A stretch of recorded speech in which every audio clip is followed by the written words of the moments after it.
So, as Heather mentioned, today we're going to talk a little bit about failure and that part where failure seems to try to divide, right, our mind and our heart from the thing that we thought, right, that we were supposed to do or supposed to go in the right direction, and somehow it didn't happen, and that failure seems to be taken on as our identity.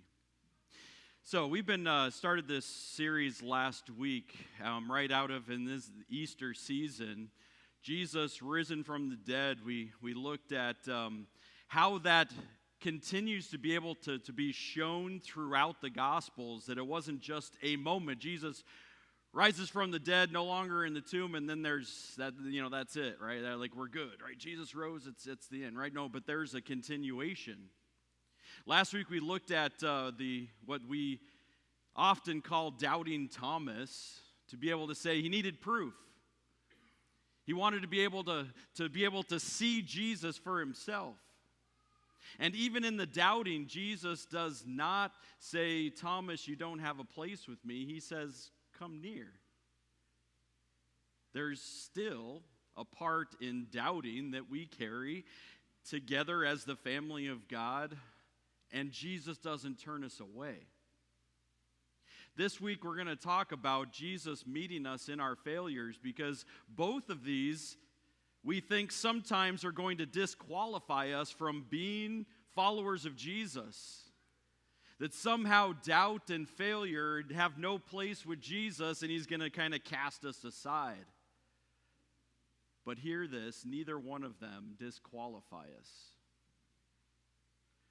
But here's the thing that I found out. Most of us know what it feels like to fail.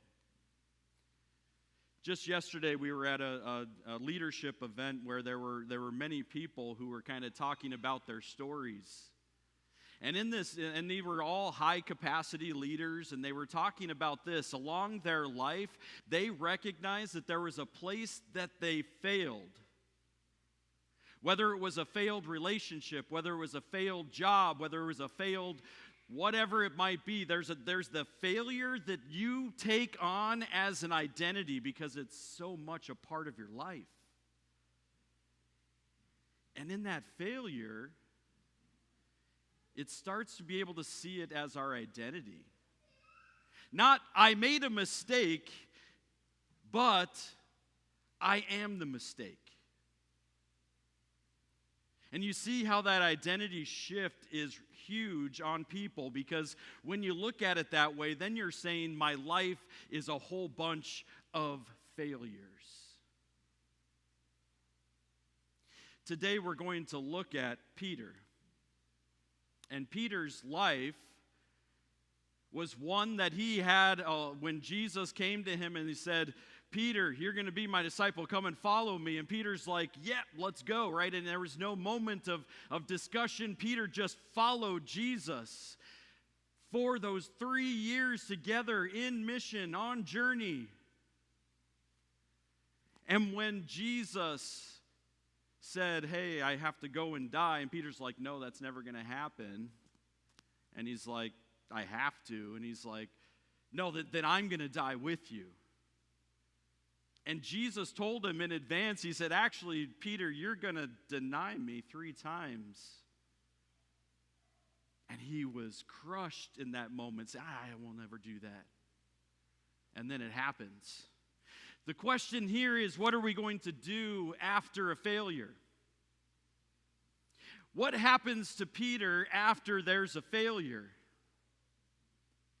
What happens to you when you find these moments of crushing failure? What do we do?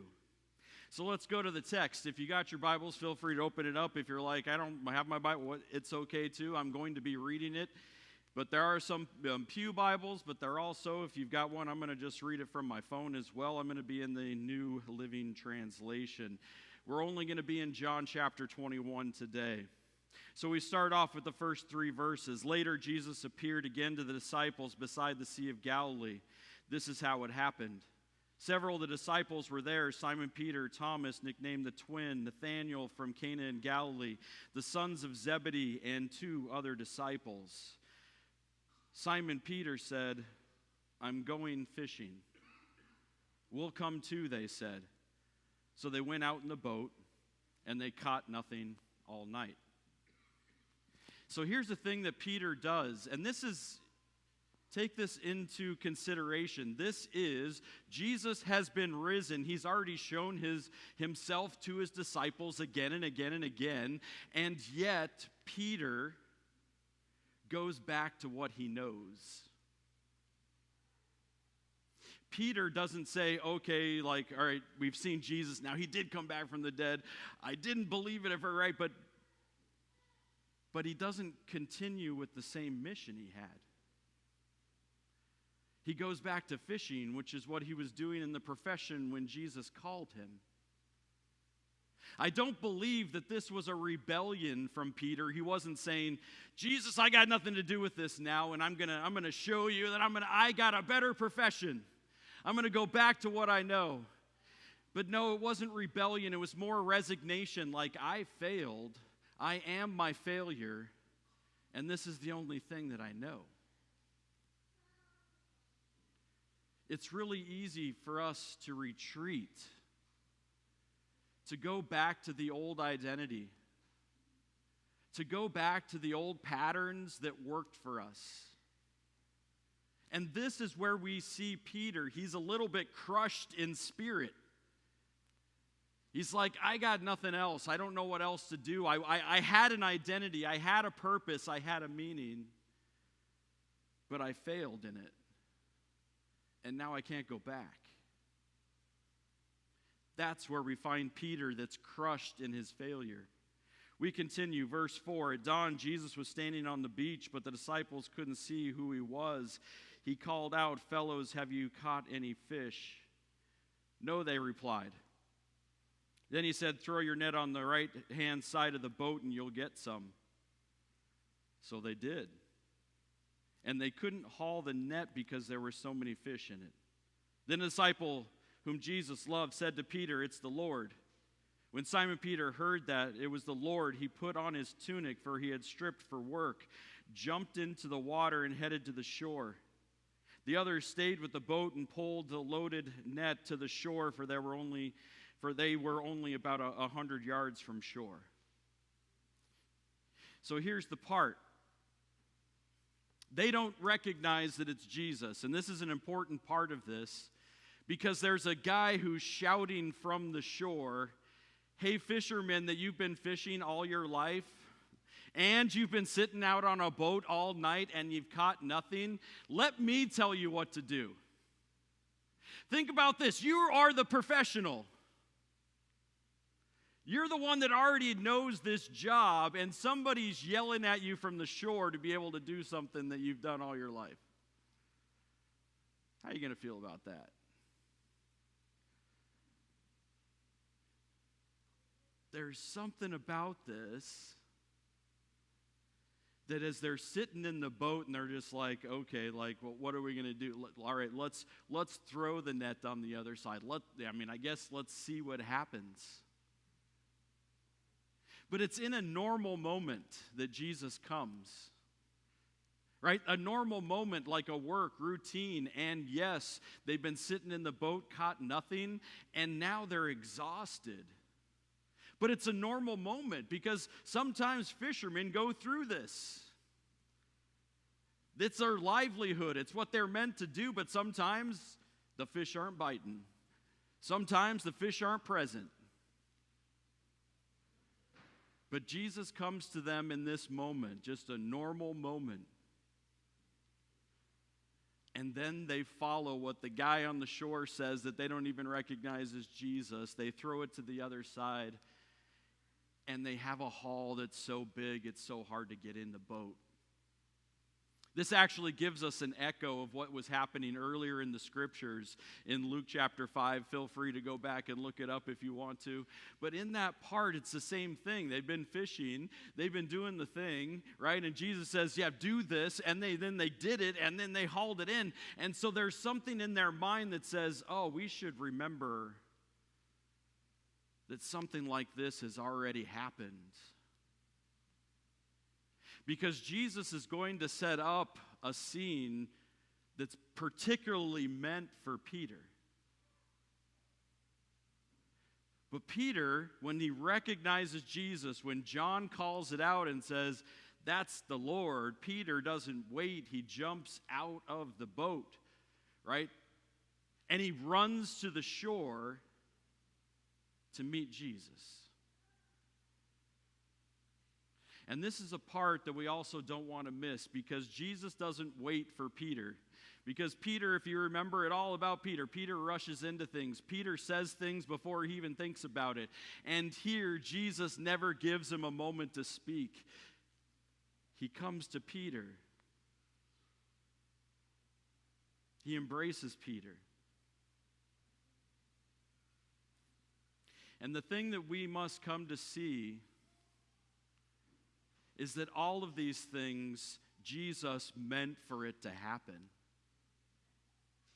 Jesus was setting up these moments to be able to embrace Peter, because he knew that Peter has resigned himself to be someplace that Peter's not meant to be, to go back to his old profession, to go back to his old life.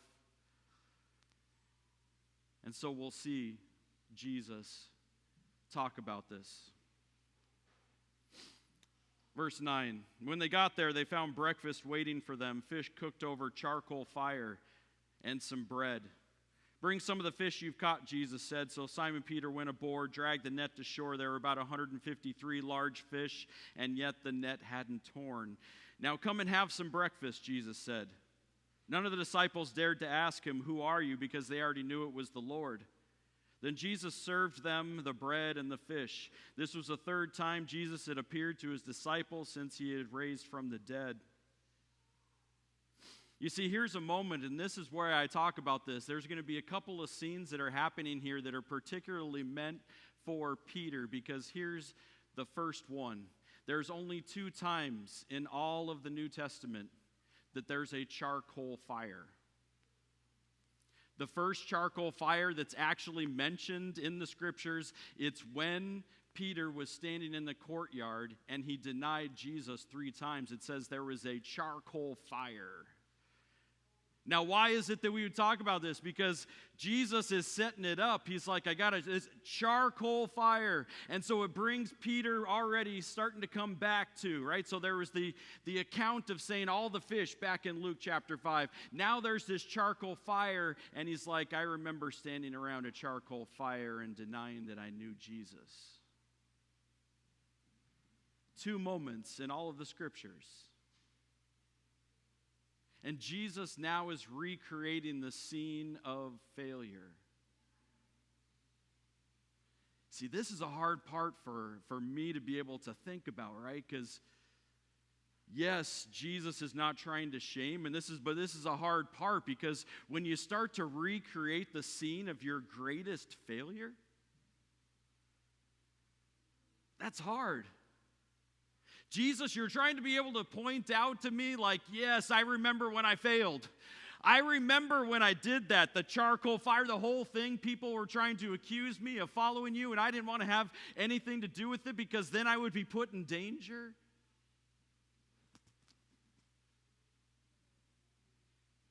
But Jesus really is not meaning this for shame. He's trying to bring healing. Because Jesus feeds them. So notice that he said, yep, throw your net on the other side, grab that big haul of fish. He said, come, bring your haul. But listen, look at this. Jesus was already at the fire, and he would already cooked them breakfast. He already had everything for them. Jesus says, I'm already here giving you what you need. Yep, go ahead, bring yourself, bring everything you got. I want all of that too. But listen, Jesus provides. Jesus is giving grace even before they enter into the conversation. Jesus is providing what they actually need. And especially as he's looking to the heart of Peter. Jesus never avoids our past. We shouldn't avoid our past either. We shouldn't try to be able to act like the things that have happened, the failure was somehow like, oh, well, let's just move past it, let's forget it. No, like, Jesus isn't saying let's forget it, because Jesus is saying let's jump into it. Jesus isn't afraid of our failure. He isn't afraid of our hurt. He isn't afraid of our shame. Jesus says let's jump into it together, because he wants to work on redeeming it. Jesus wants to redeem the failures of our past. So now we get into the conversation. After breakfast, Jesus asked Simon Peter, "Simon, son of John, do you love me more than these?" "Yes, Lord," Peter replied, "you know I love you." "Then feed my lambs," Jesus told him. Jesus repeated the same question. "Simon, son of John, do you love me?" "Yes, Lord," Peter said, "you know that I love you." "Then take care of my sheep." Jesus said a third time, "Simon, son of John, do you love me?"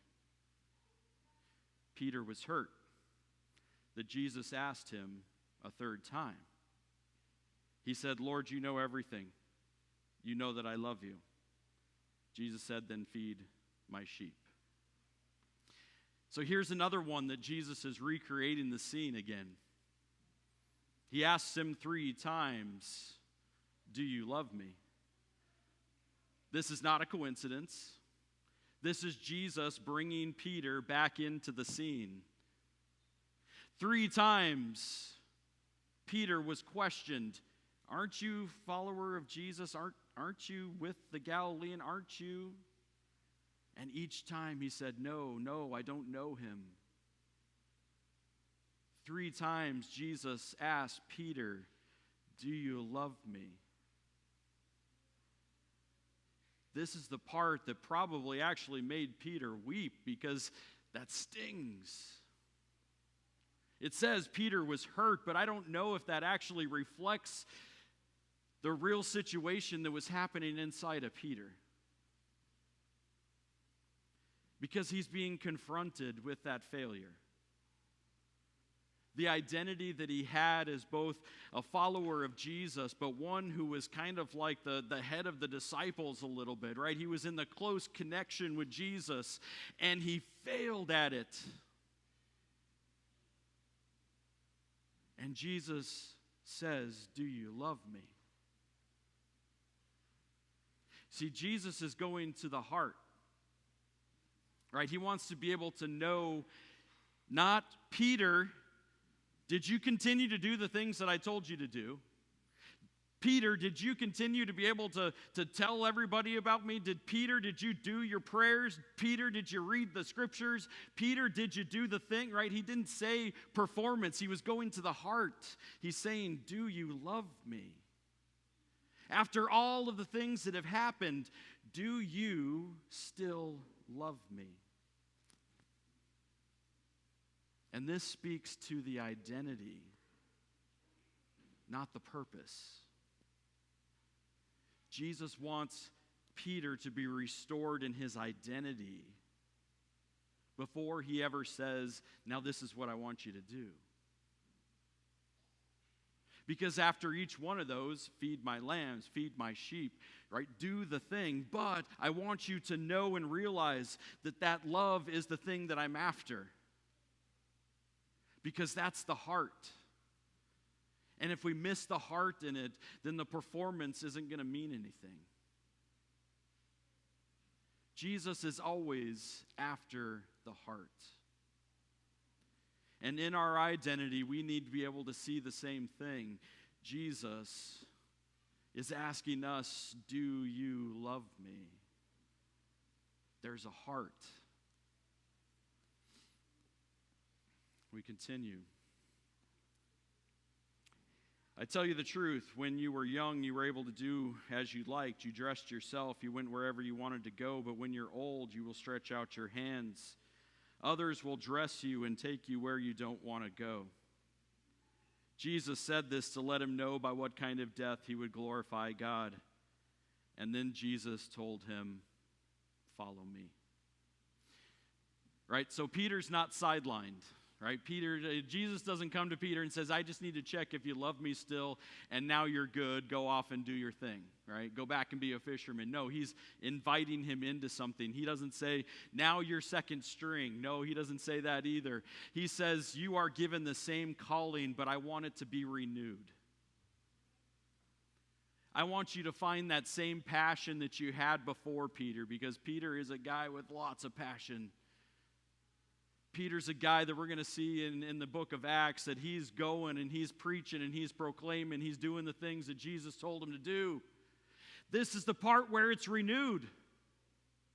This is the exciting part right here, that in that, those words that Jesus speaks to him, he's saying, I hear it, I receive it, and now I've got the passion to return to what I once knew.